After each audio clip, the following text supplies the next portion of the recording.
Halo, assalamualaikum warahmatullahi wabarakatuh. Selamat sore kakak semuanya. Apa kabarnya? Semoga kita semua dalam keadaan sehat selalu, bahagia selalu, panjang umur dan sukses selalu.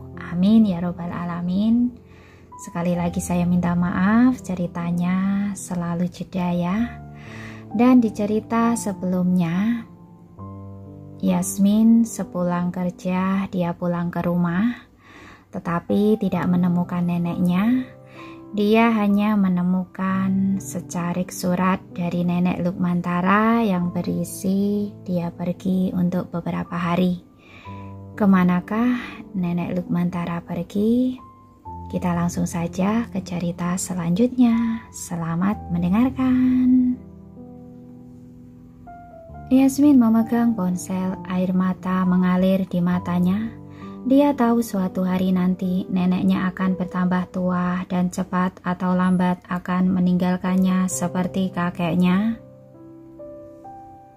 Namun ketika neneknya sendiri yang mengatakan hal ini, dia tetap merasa sedih. "Nenek, aku tahu." Suara Yasmin lemah, dia sudah tidak panik. Dia tahu dia telah bereaksi berlebihan karena masalah Andre. Dia lupa kalau neneknya sudah hidup puluhan tahun lebih lama darinya. "Yasmin, nenek akan kembali setelah urusan selesai." Selesai bicara, nenek Lukmantara menutup telepon. Sikapnya yang dingin membuat Yasmin merasa sangat bingung. Dia mengendus, memegang ponsel sambil menahan air matanya. Yasmin duduk di sofa sambil mengambil surat dan menatapnya dengan tatapan kosong. Sebenarnya hal penting apa yang harus dilakukan oleh nenek? Dia duduk sebentar melipat surat itu, lalu bangkit dan keluar. Walaupun nenek tidak membiarkannya ikut campur, tapi dia juga tidak bisa duduk di rumah menunggu nenek kembali. Di sisi lain, pagi-pagi Jason menerima kabar bahwa nenek Lukmantara naik kereta ke ibu kota. Sebelumnya dia berpesan pada Caleb untuk mengirim seseorang untuk mengawasi nenek Lukmantara. Sekarang kedua orang itu telah mengikutinya ke ibu kota. Jadi dia cukup tenang dengan perjalanan nenek Lukmantara ke ibu kota. "Menurutmu, kenapa nenek Lukmantara pergi ke ibu kota?" "Ancaman Andre sudah tidak berguna. Kita juga sudah meminta polisi untuk mengingatkannya, tapi dia tetap pergi ke ibu kota." Caleb bingung. Di bawah langit malam, wajah Jason suram dan tidak jelas. Dia berdiri di luar mesin pembelian tiket mandiri di stasiun kereta api. Dia mengernyit saat melihat Yasmin masuk lagi setelah dipersilakan keluar oleh satpam. Yasmin telah mengganggu satpam selama setengah jam. Dia ingin menyelidiki kota mana yang dituju pada tiket yang dibeli nenek Lukmantara. Pada saat mempersilahkan Yasmin keluar untuk terakhir kali, satpam yang awalnya merasa tidak berdaya menjadi marah. "Kalau kamu masuk lagi, aku akan lapor polisi. Apa kamu tidak bisa pulang dan menanyakannya pada keluargamu? Jika merasa dia hilang, kamu langsung saja lapor polisi dan minta mereka menyelidikinya. Mengganggu bisnis adalah tindakan melanggar hukum." Rambut Yasmin tertiup angin malam. Dia berdiri dengan lelah di tangga untuk beberapa saat, lalu berbalik dan duduk di tangga, menopang dahinya dengan perasaan khawatir. Jason mendekati Yasmin. Dia berdiri di depan Yasmin, lalu mendesah dengan tidak berdaya.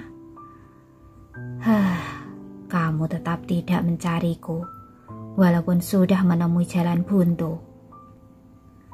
Yasmin tiba-tiba mengangkat kepalanya, matanya sangat merah dan pupil matanya dipenuhi rasa tidak berdaya.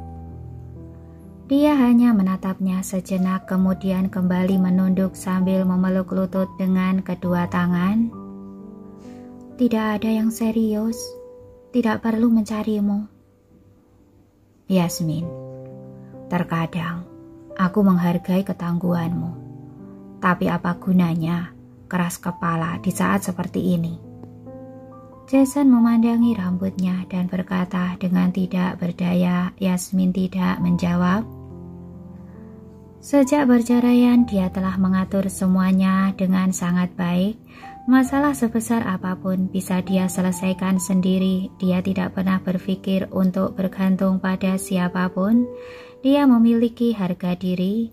Tapi hari ini Jason melihat dengan jelas ketidakberdayaannya. Tangan Yasmin tanpa sadar meraih celana Jason. Kepalanya menduduk semakin dalam. Jason berlutut di hadapannya. Dia memandang wajah Yasmin yang cantik namun dingin. Kamu memilih memperlakukanku seperti orang biasa. Saat menghadapi masalah, kamu juga bisa bertanya padaku. Kamu begitu keras kepala di hadapanku, membuatku berpikir kamu sengaja melakukannya untuk memperlihatkan padaku. Mendengar ini, Yasmin segera mengangkat kepala dan menatapnya. Siapa yang ingin menunjukkannya kepadamu? Sejak bercerai denganmu, aku merasa sudah tidak ada hubungan denganmu. Aku melakukan semuanya karena memang ingin melakukannya, tidak pernah berpikir untuk sengaja menunjukkannya padamu. Ya sudah, kalau begitu. Jason mengangkat alisnya. Yasmin cemberut tidak melanjutkan. Ayo bangun, kita pergi makan. Jason mengulurkan tangan pada Yasmin.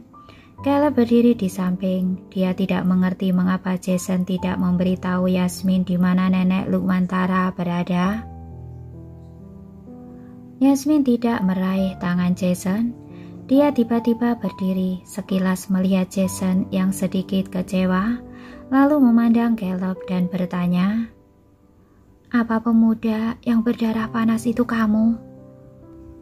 Caleb menunduk dan merasa sedikit malu. Aku tidak sengaja melihatnya, Nona Yasmin. Benar-benar didenda 4 juta. Suara Yasmin tanpa sadar menjadi lembut penuh kekhawatiran.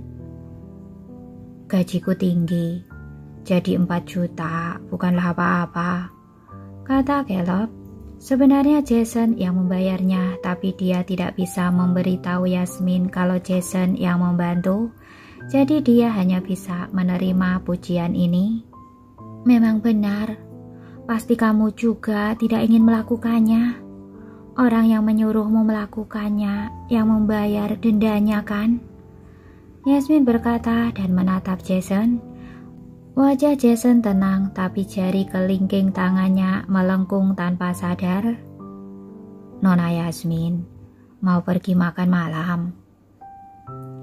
Aku akan pulang dan makan pangsit yang dibuat oleh nenek, jawab Yasmin dengan suara dingin. Selesai bicara, dia melihat kilatan kesepian di mata Jason. Dulu saat nenek Lukmantara membuatnya, Jason pasti akan mendapat bagian, tapi mulai sekarang tidak akan mendapat bagian lagi. Dia tidak meminta pergi ke rumah Yasmin untuk makan dan hanya berkata datar, aku antar kamu pulang. Kamu tidak perlu terlalu mengkhawatirkan masalah nenek. Nenek memiliki urusannya sendiri. Kalau kamu ikut campur, nenek akan merasa tidak memiliki kebebasan. Walaupun Jason tidak tahu mengapa nenek harus pergi ke ibu kota, tapi dia yakin nenek tidak cukup bodoh untuk pergi ke ibu kota karena ancaman Andre. Nenek pasti punya alasan sendiri. Aku tahu, kata Yasmin pelan. Nenek sudah dewasa. Dia lebih banyak makan asam garam kehidupan dibandingkan kamu. Kamu merasa khawatir juga tidak salah. Tapi kami harus mempercayai nenek, tambah Jason. Dia melakukan hal ini. Nenek Lukmantara mengulangi jalur ini setiap hari. Ini cukup membuktikan seberapa besar tekadnya. Jason merasa karakter Yasmin sebagian besar diwarisi dari nenek Lukmantara. Begitu memutuskan melakukan sesuatu, akan terus melakukannya walaupun membutuhkan banyak uang dan waktu. Caleb, kamu telah membantuku menyelesaikan masalah Andre. Hari ini aku akan memberimu beberapa pangsit buatan nenek. Kamu akan menyukainya. Aku tahu kamu tidak kekurangan uang, dan harga pangsit nenek tidak sampai 4 juta. Tapi ini adalah niat baikku. Yasmin mengabaikan Jason dan mulai mengobrol dengan Caleb. Caleb melirik Jason dari sudut matanya dan dengan cepat menyetujuinya. Niat hati lebih berharga dari apapun. Selain itu, memukul orang memang perbuatan yang salah. Jadi wajar saja kalau aku kena denda. Kita tidak boleh menyelesaikan masalah dengan kekerasan. Kamu sudah menulis surat permintaan maaf. Begitu patuh. Yasmin bercanda. Aku ditegur habis-habisan. Awalnya aku harus ditahan selama beberapa hari. Tapi Pak Jason membebaskanku dengan jaminan dan menjamin kalau aku tidak akan melakukan kejahatan lagi. Caleb menarik rambut dan menjawab dengan ekspresi malu. Selesai bicara, dia baru menyadari kalau dirinya telah bicara terlalu banyak. Yasmin mengangguk, ekspresinya menjadi serius. Terima kasih. Jason melirik Caleb dengan ringan lalu mengikuti Yasmin ke tempat parkir. Saat mereka tiba di rumah Yasmin, Jason dengan sadar diri menunggu di dalam mobil sambil menyaksikan Caleb dan Yasmin memasuki gedung apartemen bersama-sama. Tidak lama kemudian, Caleb kembali ke mobil dengan membawa pangsit lalu menyerahkan pangsit tersebut kepada Jason. Pak Jason, Nyonya ingin memberikannya padamu, tapi malu mengatakannya. Caleb menjelaskan dengan panik. Jason meliriknya dan berkata dengan acuh tak acuh, apa kamu sendiri percaya dengan perkataanmu? Caleb tercekat. Dia berterima kasih padamu, jadi kamu ambil saja, pangsit buatan nenek enak. Jason mengalihkan pandangannya.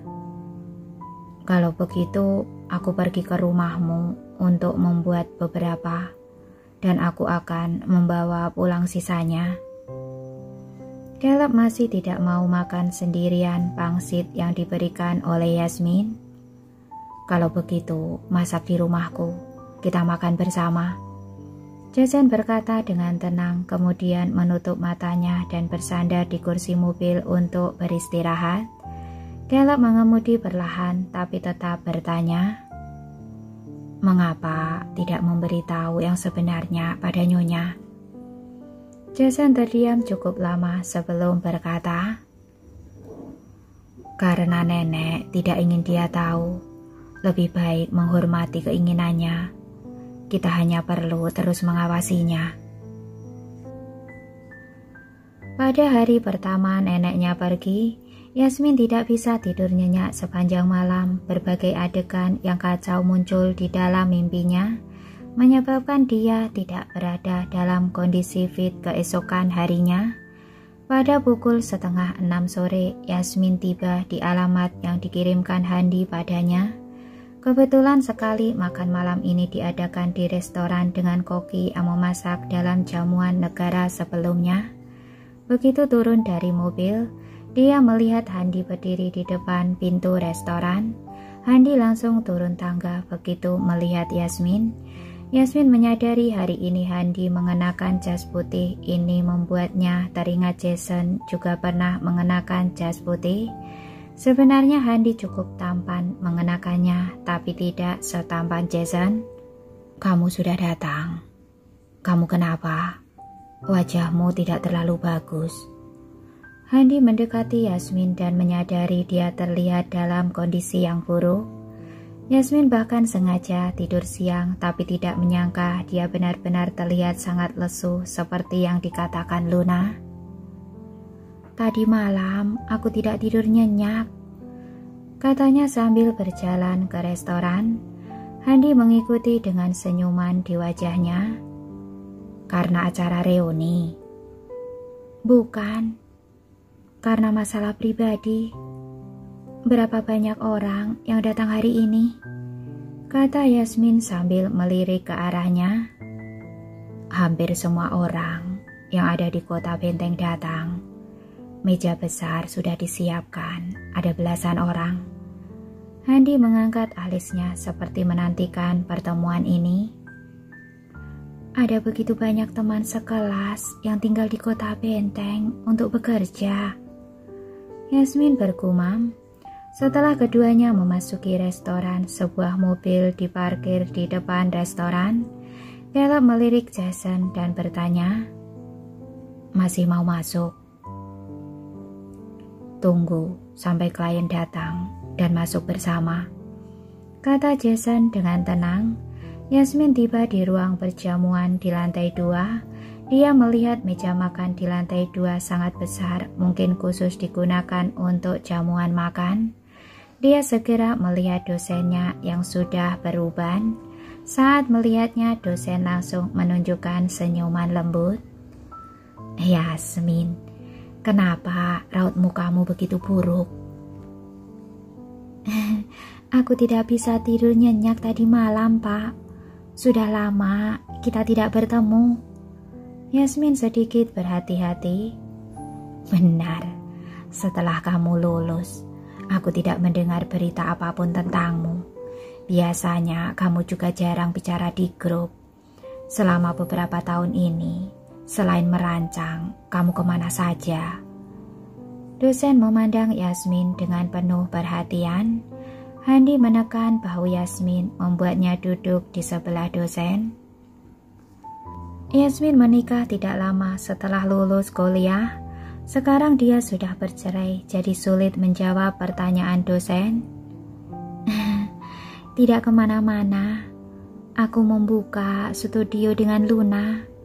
Aku bekerja di belakang layar untuk membuat rancangan," jawab Yasmin dengan lembut. Dosen memandangnya dengan puas sambil mengangguk.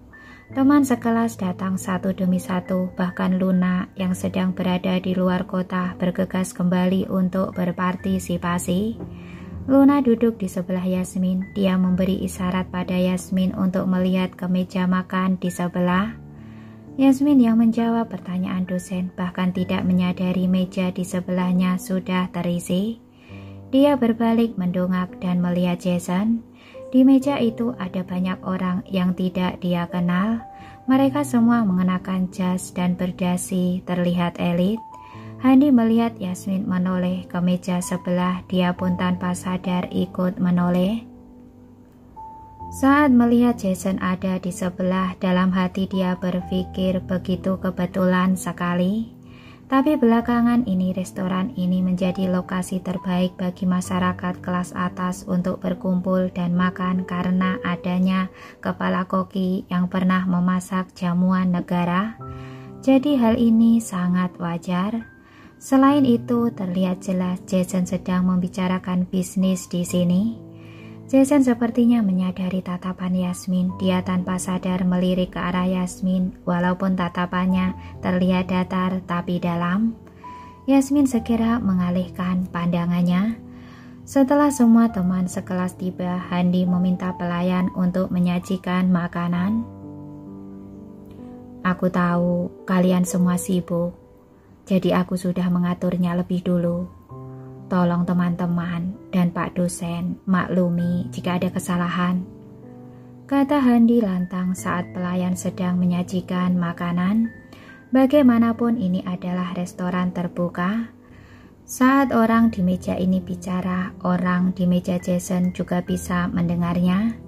Jason melirik ke arah Yasmin, ternyata sedang mengadakan reuni. Dia menarik kembali pandangannya dan mendengar Luna berkata sambil tersenyum, "Pak Handi selalu berhati-hati dan memikirkan semua orang. Benar kan, Pak?" Dosen memandang mereka berdua dengan senyum kasih sayang. Kalau Handi yang mengaturnya, maka tidak ada yang perlu dikhawatirkan. Ngomong-ngomong, kebanyakan orang yang datang ke sini sudah menikah. Kak Handi belum punya pacar. Apa keluargamu tidak mendesak? Seorang teman sekelas wanita yang berpakaian sangat cantik dan terlihat seperti selebriti bertanya pada Handi sambil menopang dagunya. Meskipun dia mengambil jurusan desain, karena penampilan dan sosoknya yang luar biasa, setelah lulus dia menjadi model. Dia juga menjalankan akun sosial media dirinya sendiri. Dia merasa dia lebih buruk dari Yasmin. Semua teman sekelas yang sudah menikah memegang gelas mereka dan menyesapnya perlahan tanpa ikut serta dalam percakapan. Benar. Apa mungkin Kak Handi sudah memiliki wanita yang disukai dan terus menunggunya? Seorang teman sekelas laki-laki dengan perut buncit dan rambut tipis mengedipkan mata. Handi tertawa berkata, "Aku sangat sibuk bekerja. Bagaimana mungkin punya waktu mencari cinta?" Aduh, malam ini bukannya tidak sibuk. Dari orang yang datang hari ini, ada Yasmin, Luna, Jenny, dan juga Lina yang cantik dan masih lajang. Apa tidak ada yang kamu suka? Jangan menentukan standar terlalu tinggi. Sekarang sangat sulit mencari pasangan. Bisa bertemu dengan beberapa teman kuliah wanita yang lajang saja sudah sulit. Teman sekelas yang berperut buncit itu berkata pada Handi seolah sangat berpengalaman. Melihat dosen ada di sini, Yasmin tidak mengatakan apa-apa. Dia hanya menunduk sambil makan. Dosen juga menatap Handi sambil tersenyum. Cakra orangnya belak-belakan. Saat bicara tidak disaring lebih dulu. Tapi memang sudah waktunya kamu mencari pasangan. Bagaimana dengan Yasmin? Yasmin yang dipanggil segera mendongak dan menatap Handi. Handi juga memandangnya. Melihat Yasmin tercengang dan bahkan belum sempat melepaskan sendok dari mulutnya, Handi tersenyum. Dengan kesuksesan Yasmin sekarang, aku tidak berani. Selain itu, hari ini kita sedang mengadakan reuni, bukan kencan buta. Lebih baik jangan membuat suasananya menjadi canggung. Benar kan, Pak? Selesai bicara, dia mengangkat gelas dan memberi isyarat untuk bersulang kepada dosen. Yasmin menghela nafas lega ketika mendengar apa yang dia katakan. Inilah alasan mengapa semua orang tidak menyukai reuni kelas, karena tidak pernah tahu hal-hal keterlaluan apa yang bisa dikatakan oleh teman sekelas yang bodoh. Linda menyesap anggur merah, bibir merahnya sedikit terangkat, senyumannya sangat cerah. Kalau membicarakan latar belakang keluarga, aku ingat Yasmin hanya memiliki seorang nenek yang berasal dari pedesaan. Kalau Kak Handi menyukainya, bukankah dia seperti Cinderella masa kini? Benar kan teman-teman? Ketika Luna mendengar ini, dia segera memutar matanya. Kenapa begitu cepat ingin memulai persaingan di antara wanita? Linda, kamu bicara seperti ini, tapi kalau ditelusuri, keluarga siapa yang bukan berasal dari pedesaan? Apa di sini ada yang memiliki darah bangsawan? Luna menjawab Linda sambil tersenyum. Yang aku bicarakan adalah masa kini. Luna, kamu tidak perlu begitu marah. Selain itu, reputasi Yasmin di internet juga tidak begitu bagus. Studio kalian seharusnya membeli pencarian populer. Netizen saja sudah merasa muak. Linda berkata pelan-pelan, kemudian menunduk dan makan pelan-pelan. Yasmin lahir di pedesaan dan hanya memiliki satu nenek. Tapi dia mengandalkan kemampuannya sendiri untuk membeli rumah. dan mobil secara tunai di kota Benteng. Aku orang yang mengandalkan orang tua. Mana mungkin berani membandingkan diri dengannya. Handi masih bersikap seperti pria sejati. Dia menjawab Linda dengan masuk akal dan bukti nyata. Linda tampak malu dan berhenti bicara. Yasmin memang unggul di kalangan wanita. Siapapun yang menikah dengannya tidak perlu memikirkan beli rumah dan mobil lagi. Walaupun sekarang aku belum sesukses Yasmin, tapi aku juga mengenal direktur perancang di sebuah perusahaan pakaian ternama. Yasmin, bagaimana kalau kita mencoba berinteraksi dulu? Seorang teman sekelas laki-laki yang tinggi dan kurus berbicara dengan percaya diri. Fandi, seorang eksekutif senior sepertimu tidak punya pacar? Jenny bertanya dengan penasaran. Fandi ini tersenyum lembut. Sebelumnya aku pernah didekati putri bos perusahaan. Tapi aku tidak suka pada nona besar yang tidak bisa apa-apa seperti dia. Aku menyukai tipe wanita yang berbakat seperti Yasmin. Yasmin tersenyum canggung.